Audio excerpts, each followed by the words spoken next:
today's video we are going to be doing another whisper ramble today.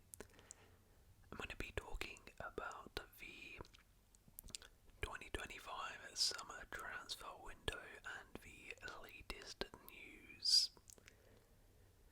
Now, we have a lot to discuss, I must say, because of course as the season is fast approaching, teams have started pre-season, clubs are now really starting to make their moves, so there's quite a lot actually to talk about in this video, and I'm gonna just give my thoughts and opinions on some of the biggest talking points. I've got sort of like a list of what I want to talk about, but most of this is just sort of off the cuff, my thoughts and feelings on some of the latest news. And as always with these types of videos, it is as a recording. These things change very fast. So, yeah. I'm also in this video gonna chew on a piece of gum. A bit of like old footy facts heritage. This I used to do this when I did rambles back in the day, but I haven't done this in a very long time. I got a comment on the last ramble that I should do this, so this is for you guys who are the OGs of the channel.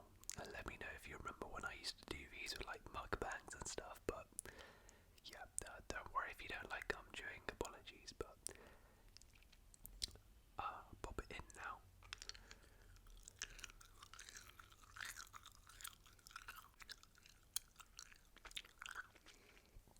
Right.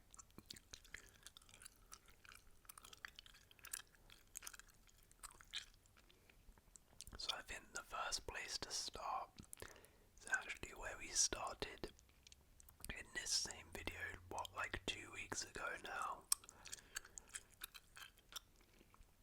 And that is the Alexander Isak situation.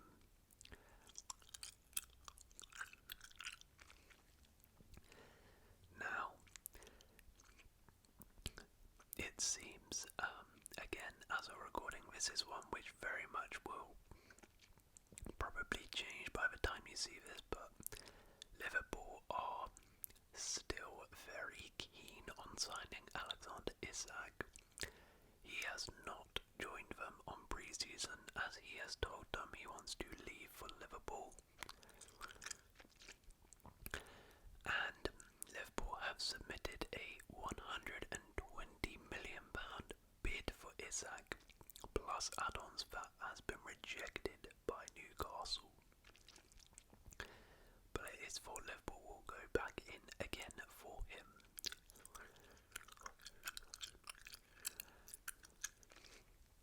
Now this is quite a complicated and complex situation to break down. There's sort of multiple perspectives I could go from here, but first things first, I guess, is from Alexander Isak's perspective. I completely understand why he would try and force a move away to Liverpool.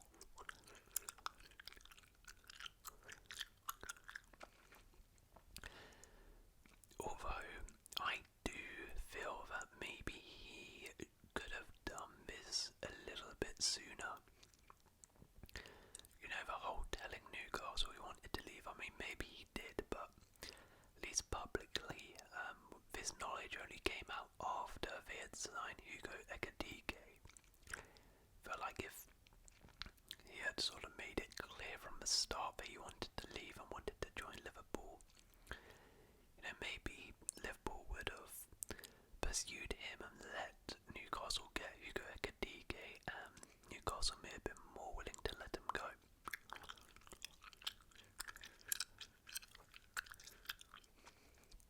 But I don't know, it will be interesting though. Let's see Isak does stay at Newcastle, what that dynamic is like. I mean, I'm just making assumptions here, but I do feel like Isak loves Newcastle and has great respect for the club and would, you know, sort of forget about it and pull his head down and just slot back into the team. That's sort of the general feeling I get. But maybe he doesn't. Maybe there's a bit of a sour taste there. Maybe Eddie Howe is like, you wanted to leave, you wanted to go, you didn't play any part of pre-season. Maybe they've signed another striker. They say, you're just going to sit on the bench now. I don't know what's going to happen there. But this does make it a little bit more complicated now from a Newcastle perspective, because of course they want to keep him. They've made it abundantly clear from the start of the window that they want to keep him at all costs and he's not for sale. But when the player is requesting to leave, when the player is not coming to pre-season and desperately wants to leave, and you're getting British record transfer fee bids, I honestly, from a Newcastle perspective, think that you have to sell. I would have accepted the 120 from Liverpool, but if Liverpool come in with a higher bid, I would, if I'm Newcastle, take that up, because, like I said, you've got a player who wants to join a different club, and you're getting serious money for him, and there is a situation where, okay, maybe you hold on to him for another year, but what happens if maybe next season he gets some injuries, or next season his form dips off a little bit? Then next year when you try and sell him, you're not going to be able to get that much money, right? So, if I'm Newcastle, we'll get on to who they could maybe have to replace him, but I would accept if Liverpool come in with a little bit of a higher bid for Isak. Now, from a Liverpool perspective, I've actually changed my stance on this. I have. Now, initially when they were going in for Isak, I was a little bit like, why would you spend like 140, 120 mil on a striker when you've literally just spent like 80 million on a striker? Like, you do not need Isak, and that's a lot of money.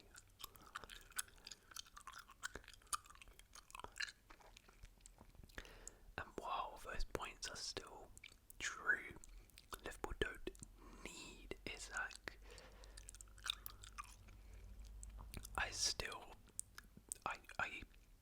I can't sit here and say they shouldn't sign Isak.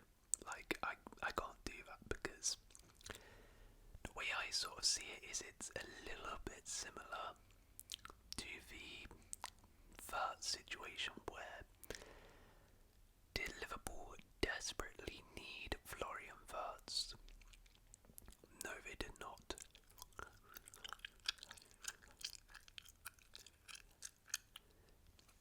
Dominic Szoboszlai was pretty good last season. They've got options in that attacking mid-role. It wasn't like they desperately needed him. But is Wirtz an upgrade on what they already have? Definitely. Is Wirtz one of the best attacking mids in the world? Definitely. Does Wirtz have the potential to be maybe the best player in the Prem? Certainly. And an opportunity came where Wirtz was on the markets.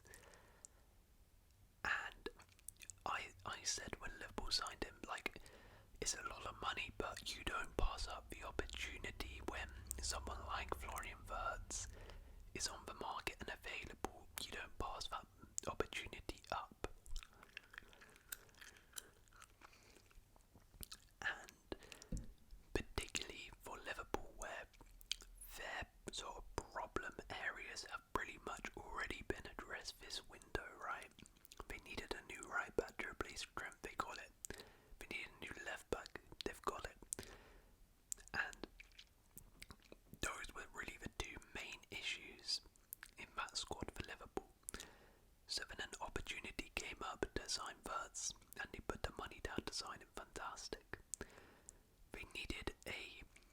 striker, they got like Inigo Ekitike. Yes, maybe Liverpool do need a couple additions in terms of depth, like maybe getting another centre back as a depth option now Kwanzaa's left. That's something that needs to be done, sure. And maybe in an ideal world you get another sort of depth option in midfield, maybe. But realistically, the Liverpool squad doesn't need a ton of work right now. And I feel with the Isak situation, Isak is one of those players like Verts where if an opportunity comes to sign him, you've got the money to do it.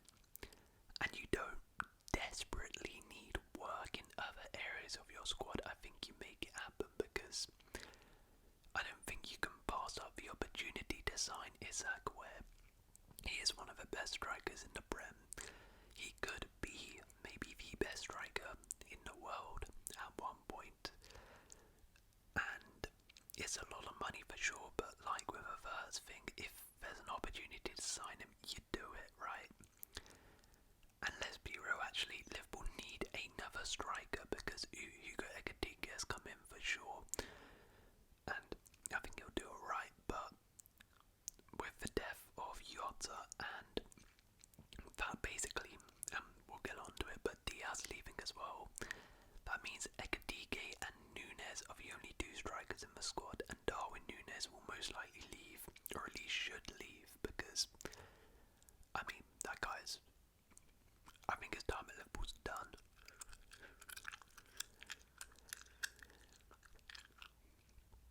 And if he was to leave, that would leave Hugo Ekitike as really the only recognised striker in the squad, so you need to sign another one. So if you sign Isak, that doesn't mean Ekitike is never going to play, right? Because there's plenty of games in the season for both of them to play. But I think Liverpool need another striker, and if they get Isak, I mean, wow, fair play. But another area Liverpool might need to strengthen is left wing, because I was sort of want to move on here. Luis Diaz has left Liverpool for Bayern Munich. I think it was like 65 million or something. I'm not entirely sure what the fee was, but yeah, Diaz has left Liverpool, and I think this is honestly a good move for all parties involved here. Liverpool get pretty good money for a player who, yeah, he was a starter for them last season, but Diaz wasn't like one of their top three most important players. He's a good player, but he's not like the vital piece in this Liverpool team, right? And they got good money for him, given his age as well. He's like sort of 28 now. And he also sort of, like the Isak situation, wanted to leave, so if you had kept him, you know, maybe it was a little bit of a sour taste there. So from a Liverpool perspective, I completely understand why they sold him. And from a Luis Diaz perspective, I completely understand why he wanted to go to Bayern and why he wanted to leave, because yes, like I said, he was a starter and a contributor to the Liverpool team, but he is not one of their top three key players. He's not the star of the Liverpool team. He's not even nailed on to start, to be honest. Like last season, he was playing up front a lot of the times because Gakpo was starting on the left ahead of him, right?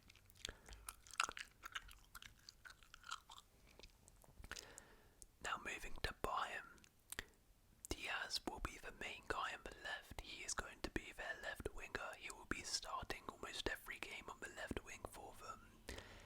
And he has the opportunity to now sort of become the star man, the star player. I know they have a Kane, Elise, Musiala, but Diaz could really become one of the guys at Bayern Munich, one of the best wingers in the Bundesliga. as I mentioned, he'll be the nailed-on left winger for them. Now Sane's gone. So yeah, it's a great opportunity to play for a big club and be a little bit more of a key player, I would say. Now, from a Bayern Munich perspective, I do think they overpaid, but I think they are getting a very good player. Getting a player who is one of those where on his day Diaz can be incredible, but I think the consistency of output is the only real problem with Diaz, where if you watch a Diaz highlight reel, wow, he's incredible, and over the course of the season, he will give you some incredible moments, incredible games, but it's just some games he doesn't have that consistency, he doesn't have that output. Now that's something which I'll be hoping they can add to his game, but in general, Diaz, as I said, is a very good player, and I think will do well at Bayern. He sort of suits their system where they love like these sort of dribbling wingers like Coman, Gnabry, Elise. They're all like heavy dribblers. That's one of Diaz's best aspects of his game. So yeah, I think he'll be pretty good. I think they've got an incredible attack now with Elise, Musiala. Hopefully when he's back, Diaz and Kane.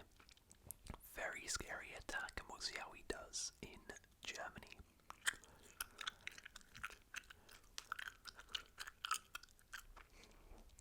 Right. I want to get back to Newcastle now, and I want to talk about sort of other striker options that they are looking at and other clubs are looking at, and I want to talk about a couple of them now. Benjamin Sesko. Benjamin Sesko is, it seems, the main priority for Newcastle and the top target, but he's also the top target for Manchester United.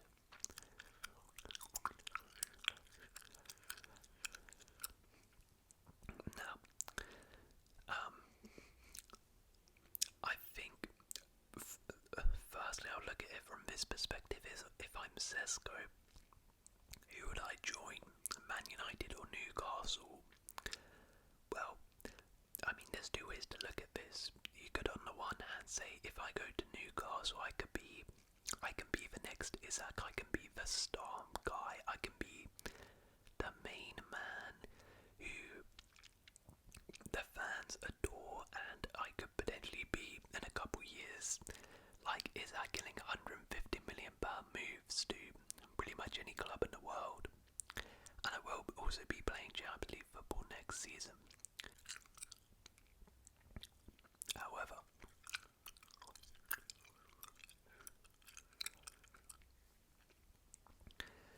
if Sesko goes to United, you can be the starting number 9 for one of the biggest clubs in the world in Man United.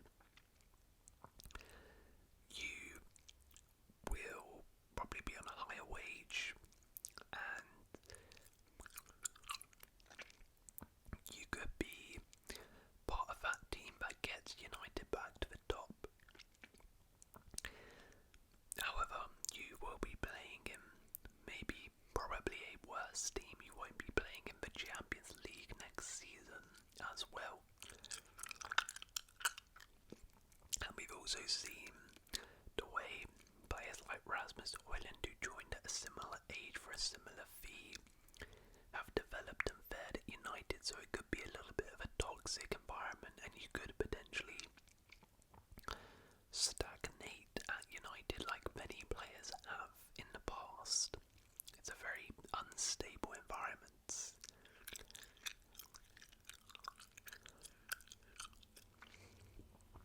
Now, that being said, I would actually still advise him to go to Man United if I was him, simply because it is Man United, and I have to admit, United are one of the biggest clubs in the world. To be Man United's number 9, that's pretty sick, to be fair. And I think, as much as United are a bad team, their attack next season, if they get Sesko, would be pretty fun with Mbuemo there, Cunha there, Bruno Fernandes there. You know what? I know it's a risk in terms of, like I said, a lot of players have flopped at United before. But I think Sesko would back himself to do well there. And I think with Newcastle, they're just a little bit unstable. I don't know what to make of them next season, right? With this whole Isak situation. And in terms of a transfer window, they've had a really poor transfer window. So yeah, I would tell them to go to Man United. Now, where do I think he'll actually go? I don't know. Honestly, don't know. And do I think it's actually a good move from a United perspective and Newcastle perspective to sign him? Well, from a Newcastle perspective, I would say 100% because Sesko is one of the best young strikers out there. And I don't think Newcastle have too many options. Like, there's really not many other options on the market. Johan Wissa is someone they've been pursuing, which would be a nice option, but he would be a little bit of a short-term fix. And I know he sort of told Brentford that he wants to leave, but I would really be looking in to get Wissa and Sesko.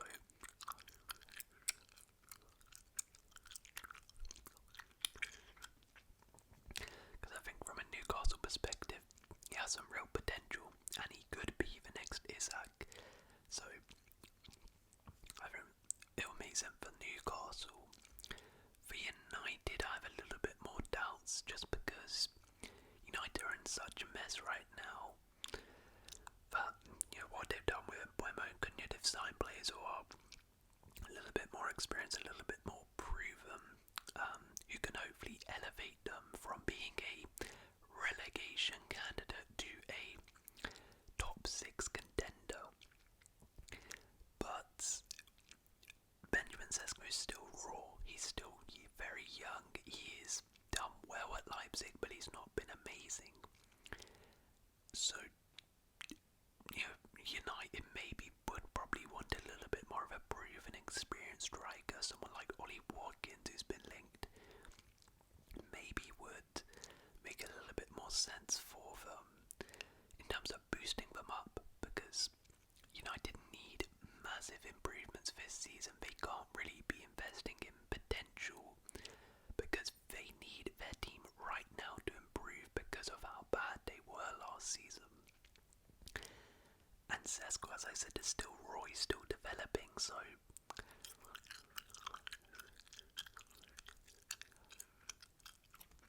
I don't know if he comes in straight away and massively improves them. We'll have to see. Anyways, enough of like that old striker debacle. We'll see what happens there. I want to touch on Chelsea because Chelsea have been making moves. Hato has joined the club from Ajax, the teenager defender. Very happy as a Chelsea fan about that move, I must say. Fantastic player. Fantastic young talent. I haven't seen him play a ton, but when I have seen him, particularly for the Netherlands national team, I've been very impressed with him. I've heard big things about him at Ajax.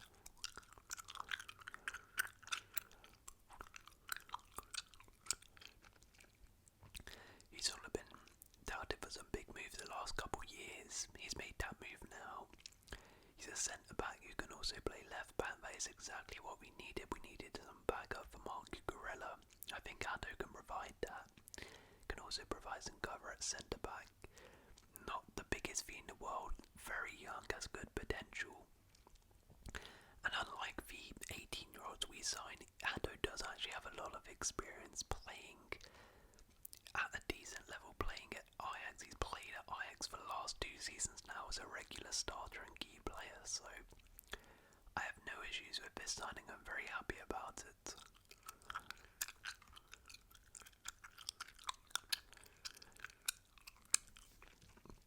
Now we are also trying trying to sign Xavi Simons. Now, as we're recording, no fee has been agreed, but it does seem it's very close to being agreed, and it's another one which I must say, very happy about if we sign Xavi Simons, because Xavi Simons, and I'm not just saying this because he's joining Chelsea, but he's genuinely one of my favourite players to watch. I've really liked watching him the last couple of years at RB Leipzig. I think he's been amazing. Again, whenever I see him play, whether that be for Leipzig, for the Dutch national team, he is incredible. He's fantastic to watch. I really don't know why a lot of big clubs haven't gone in for him, because I mean, he has put up some serious numbers actually. He's not just one of those players who, on his day could be amazing. Like, Xavi Simons has actually, for the last couple of seasons, done really well. He's done really well in Germany. If it wasn't for injuries, I think a lot of big clubs sort of would be going in for him. Tremendous ability. He can play in the 10, he can play sort of out wide on the right as well. And then this new sort of 2-10 system Maresca has developed. Xavi Simons and Cole Palmer in those 2-10 roles with Joao Pedro up. Oh boy, that is silky. That is silky. So I have no issues with that, and I'm very excited if we sign Xavi Simons, because I really like watching him play.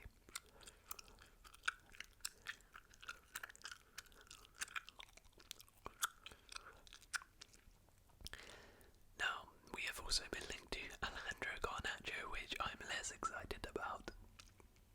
We were interested in him in January, and it seems we're still interested, but sort of trying to get a Sancho-esque deal here, like a last minute buy for a cheap. Yeah, I would rather not sign Garnacho, but I'm not completely against it. Depending on the fee, if it's a loan as well with an option to buy similar to Sancho, I don't mind it, because Garnacho definitely has some ability and he has shown it in moments for United, but I think sort of the consistency, the attitude, the mentality is a little bit of an issue with Garnacho. But maybe a changed environment could be good for him. I'm not completely against it, because we do need a sort of out and out winger in the team after Madueke left. But Garnacho definitely would not be my first choice. So yeah, Joao Felix has also left for a really good fee. I don't know how we managed to get that, but very happy so far with Chelsea's transfer window. First time in a while I can actually say that, to be honest. Right, let's just go on to some other news now then and wrap up. So Spurs, Gibbs White has signed a new contract at Forest instead of going to Spurs because of that old legal thing. Very good for Nottingham Forest, a big blow for Spurs though. It'd be interesting who they tried to get instead of him, maybe an Eze or something.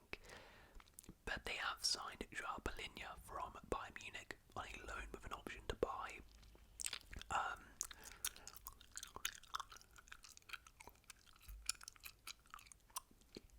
It's one of those where, because it's a loan with an option to buy, I don't mind it.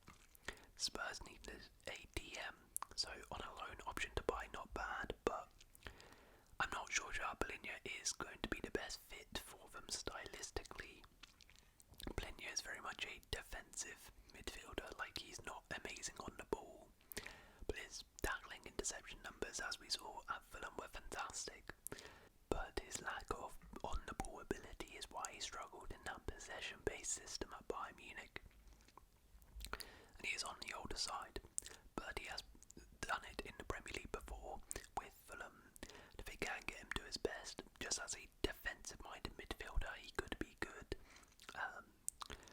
Maybe sort of like that Norgard in that Thomas Frank system. So yeah, I mean, as a loan option to buy is not bad. They needed another DM.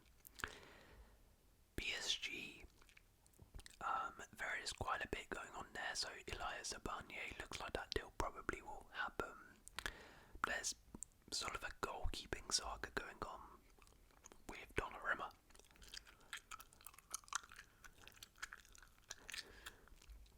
So Donnarumma's contract is expiring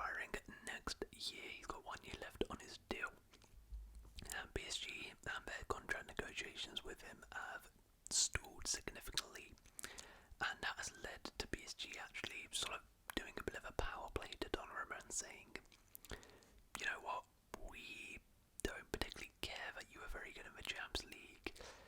You're replaceable, and we're just going to sign a replacement for you right now. So you can sign the contract now and agree to our terms, or you can get out. That's pretty much what they said to him.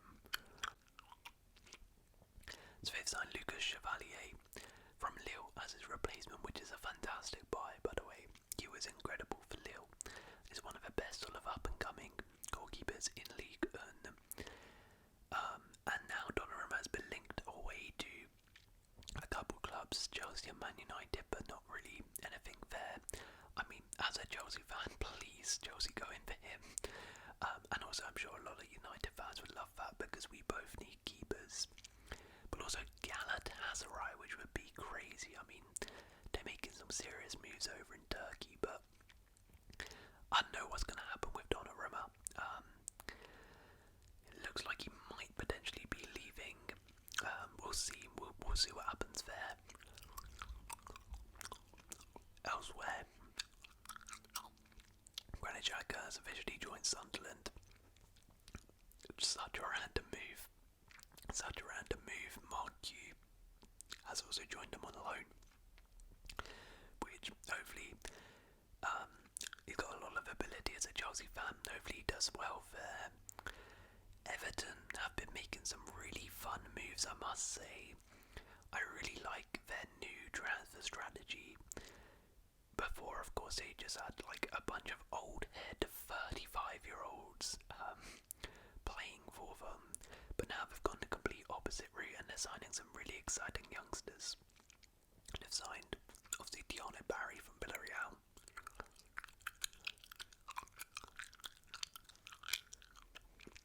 But they've also signed, I think his name's like Asmu from Bayern Munich. They're trying to sign Malik Fofana, and they're also trying to sign Tyler Dibling, which would be fantastic signings. So I really like this new Everton transfer strategy.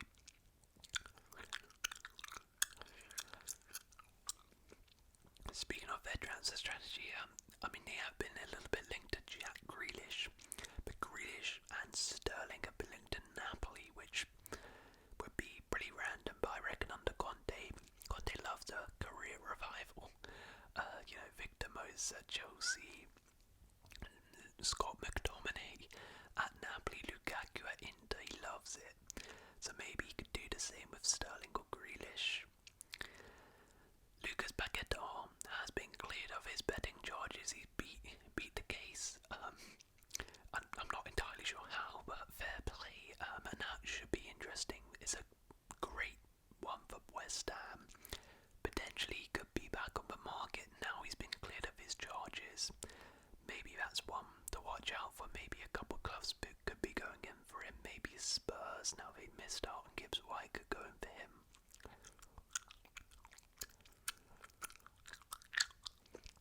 Douglas Luiz is going to be leaving Juventus and potentially joining a Premier League club.